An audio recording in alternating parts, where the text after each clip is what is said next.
नमस्ते बच्चों। आज हम व्याकरण विभाग में से काल सीखने वाले हैं। तो देखो बच्चों, सबसे पहले हम उदाहरण देखेंगे। राम ने पुस्तक पढ़ी थी। दूसरा वाक्य है राम पुस्तक पढ़ रहा है। तीसरा वाक्य है राम पुस्तक पढ़ेगा। तो इन वाक्यों में पढ़ी थी, पढ़ रहा है और पढ़ेगा आदि क्रियाओं के रूप से कार्य करने या होने का समय जाना जाता है। अतः क्रिया के जिस रूप से क्रिया के करने या होने के समय का बोध हो उसे काल कहते हैं।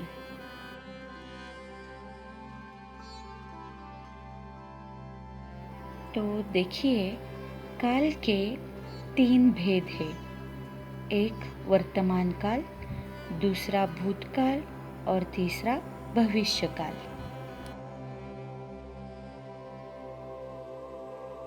तो देखो बच्चों, पहला वाक्य, मैं रोज सुबह घूमने जाता हूँ। दूसरा वाक्य है माताजी बाजार जा रही है। तीसरा वाक्य है आशीष कक्षा में प्रथम आता है। तो इन वाक्यों में जाता हूँ, जा रही है और आता है क्रिया शब्दों से काम के अभी होने या करने का बोध होता है। इसलिए इस प्रकार की क्रियाएं वर्तमान काल की होती है। अतः क्रिया के जिस रूप से यह बोध हो कि कार्य वर्तमान काल में हो रहा है उसे वर्तमान काल कहते हैं। तो देखो, वर्तमान काल के 3 भेद होते हैं। एक सामान्य वर्तमान काल, 2 अपूर्ण वर्तमान काल और तीसरा पूर्ण वर्तमान काल।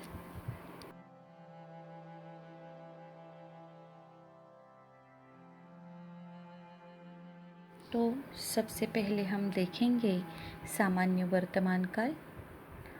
क्रिया के जिस रूप से कार्य का वर्तमान समय में आरंभ होना सूचित हो उसे सामान्य वर्तमान काल कहते हैं।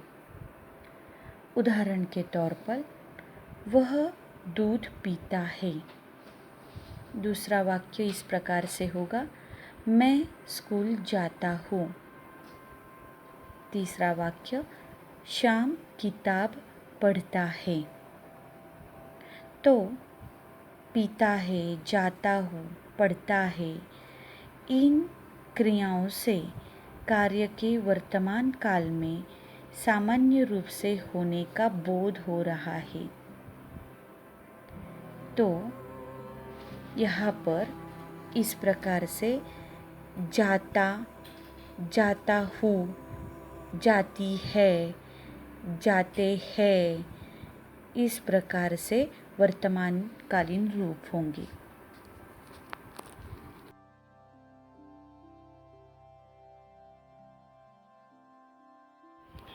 अब हम देखेंगे अपूर्ण वर्तमान काल। क्रिया के द्वारा यह बोध हो कि कार्य वर्तमान काल में शुरू हुआ पर अपूर्णता सूचित करता है उसे अपूर्ण वर्तमान काल कहते हैं। उदाहरण के तौर पर, वह घर जा रहा है। दूसरा उदाहरण इस प्रकार से होगा, मैदान में बच्चे खेल रहे हैं। तीसरा उदाहरण, अध्यापक पाठ पढ़ा रहे हैं। तो अपूर्ण वर्तमानकालीन रूप क्रिया का इस प्रकार से होगा, जा रहा हूँ, जा रही हैं, जा रहे हो, इस प्रकार से अपूर्ण वर्तमानकालीन रूप होंगे।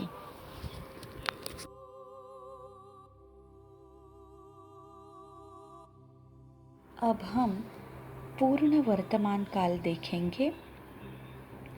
क्रिया के जिस रूप से यह मालूम हो कि जो कार्य अभी अभी वर्तमान समय में ही समाप्त हुआ है उसे पूर्ण वर्तमान काल कहते हैं। जैसे कि सीता ने कार्य किया है। दूसरा उदाहरण, राम ने किताब पढ़ी है। तीसरा उदाहरण, लता ने गाना गाया है।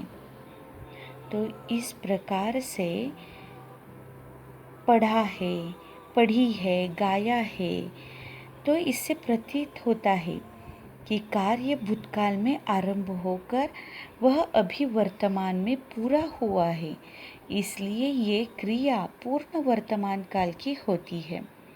तो इसका वर्तमानकालीन, जिसे हम भूतकालीन रूप ही कहेंगे, क्रिया का आया, आई है, आई, आया हूँ, आए हैं, इस प्रकार से होगा।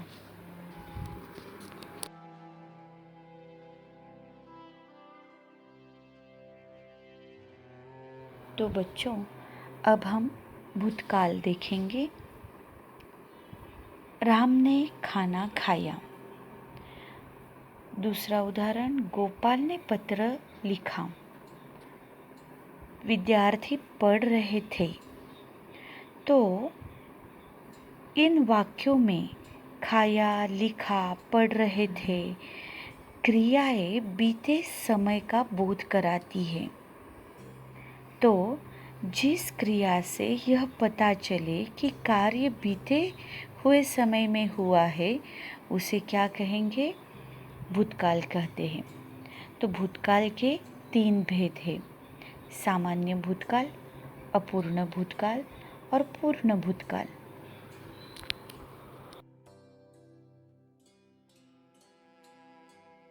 तो अब हम भूतकाल में से पहला भेद देखेंगे, सामान्य भूतकाल। तो देखो, जैसे एक उदाहरण बताती हूँ। वह 2 मील चला। दूसरा उदाहरण इस प्रकार से होगा, राम ने रावण को मारा। तीसरा उदाहरण, उसने पुस्तक पढ़ी। तो इन वाक्यों में कार्य सामान्यतया बीते हुए समय में हो गया है। तो हम इस प्रकार से कहेंगे, क्रिया का वह रूप जिससे यह पता चलता है कि बोलने या लिखने से पहले काम समाप्त हो गया, अर्थात समूह के वाक्यों में क्रिया के कार्य का सामान्य रूप से पूरे होने का बोध होता है, उसे हम क्या कहेंगे? सामान्य भूतकाल की क्रिया कहेंगे। तो यहाँ पर सामान्य भूतकाल की क्रिया का रूप यानी क्रिया का मूल धातु और प्रत्यय आया, आई, आए, निकला, निकली, निकले। तो सामान्य भूतकाल में ध्यान में रखने योग्य बात यह है कि मुख्य क्रिया पूर्ण रूप में वाक्य के अंत में आती है।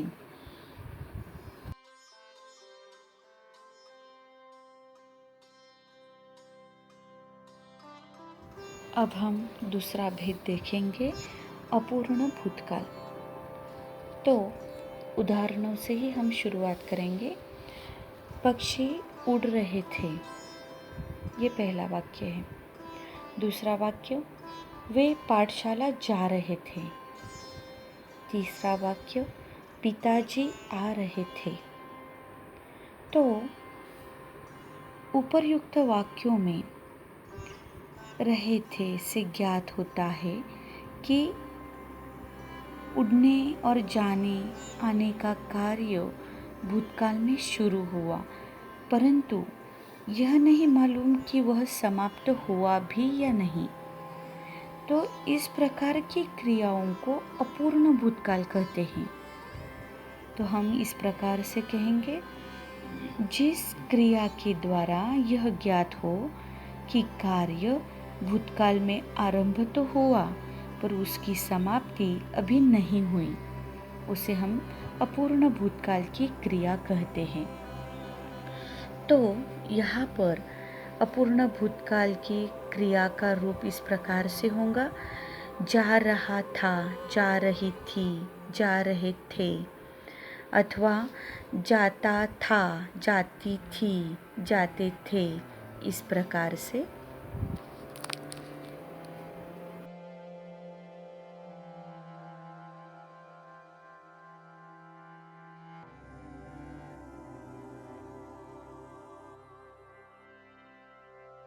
अब हम भूतकाल का तीसरा भेद देखने वाले हैं, वो है पूर्ण भूतकाल।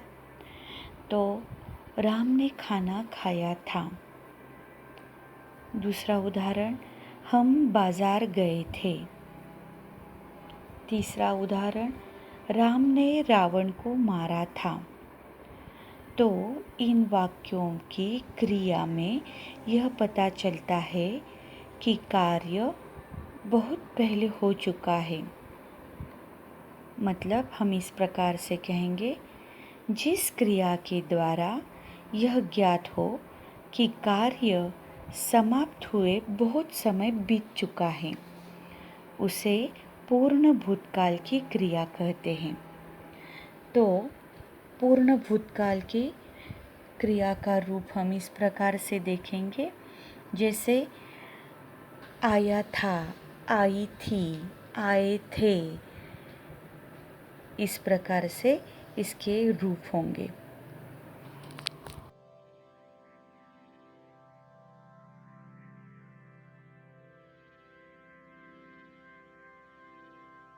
अब हम काल का तीसरा भेद जो है भविष्य काल, वो हम देखेंगे। तो पहला उदाहरण है, पिताजी कल दिल्ली से आएंगे। दूसरा उदाहरण, कल पाठशाला बंद रहेगी। तीसरा उदाहरण, आज परीक्षा फल प्राप्त होगा। तो इन वाक्यों की क्रियाओं में आएंगे, रहेंगी और होगा से यह बोध होता है कि काम आने वाले समय में पूर्ण होंगे, इसलिए इस प्रकार की क्रियाएं भविष्यकाल की होती हैं। क्रिया का वह रूप जिससे आने वाले समय का बोध होता है, अर्थात जो कार्य भविष्य में होगा, उसे भविष्यकाल कहते हैं। तो भविष्यकाल के 3 भेद हैं।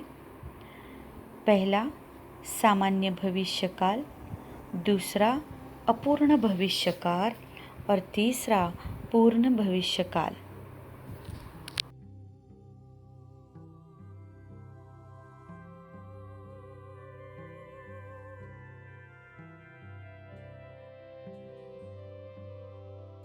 तो अब हम भविष्यकाल का सबसे पहला भेद देखेंगे, सामान्य भविष्यकाल। उदाहरण, वर्षा बंद होने पर हम घूमने जाएंगे। दूसरा उदाहरण, ग्रीष्मावकाश में हम श्रीनगर जाएंगे। तो इन वाक्यों में जाएंगे से बोध होता है कि कार्य सामान्य रूप से आगे आने वाले समय में पूरा हो जाएगा, इसलिए इस प्रकार की क्रियाएं सामान्य भविष्यकाल की होती है। तो इससे हम कहेंगे, जिस क्रिया से यह ज्ञात होता है कि कार्य सामान्य रूप से भविष्य में होने वाला है, उसे सामान्य भविष्यकाल कहते हैं। तो सामान्य भविष्यकाल में भविष्यकालीन रूप, सामान्य भविष्यकालीन रूप इस प्रकार से होगा, आएगा, आएगी, आएंगे, आऊँगा, आऊँगी। तो सामान्य भविष्यकाल में जो मुख्य क्रिया है, वो भविष्यकालीन रूप में वाक्य के अंत में आती है।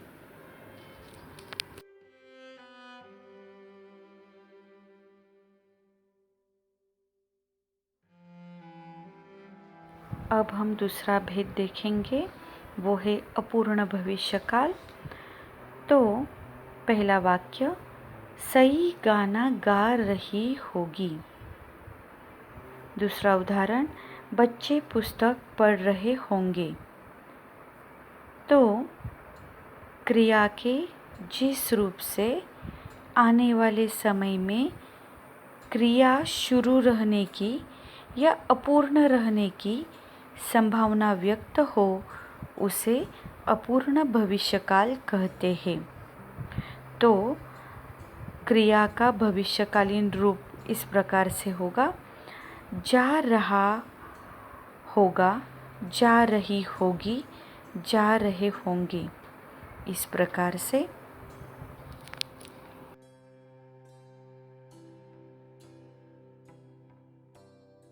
अब हम काल के अंतिम भेद की ओर चलते हैं, वो है पूर्ण भविष्यकाल।